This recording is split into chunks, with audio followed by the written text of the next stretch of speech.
ఆ ప్రసంగమే తప్పు, గవర్నర్ ప్రసంగమే తప్పు,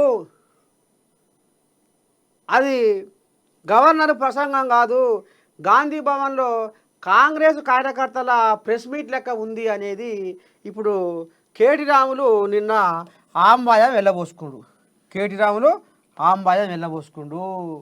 అది తప్పు, గవర్నర్ ప్రసంగం తప్పు అని ఇక ఆయన దండం పెట్టి ఇక గుండెలో నాటకపోయిన ఆంబాయాన్ని మొత్తం తీసుకొని వచ్చిండు.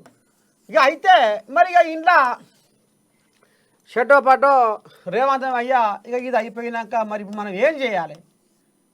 రేపటి సంధి మనం అసెంబ్లీలో ఎట్లా మూత మోగియాలి? గతంలో ప్రతిపక్షాలు, గతంలో ఈ బీఆర్ఎస్ వాళ్ళు ఏం చేసిర్రు, ఏం ఉద్దారకం చేసిర్రు, ఎట్ట సంగతి?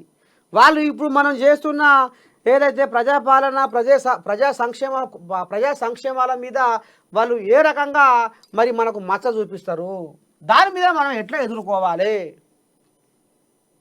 అని ఇక నిన్న కొంతమంది గవర్నర్ ప్రసంగం మీద బీఆర్ఎస్ కోళ్ళాగరు ఎగురుతుంటే మీరెందుకు నోటికి కుట్లేసుకొని కూర్చున్నారు?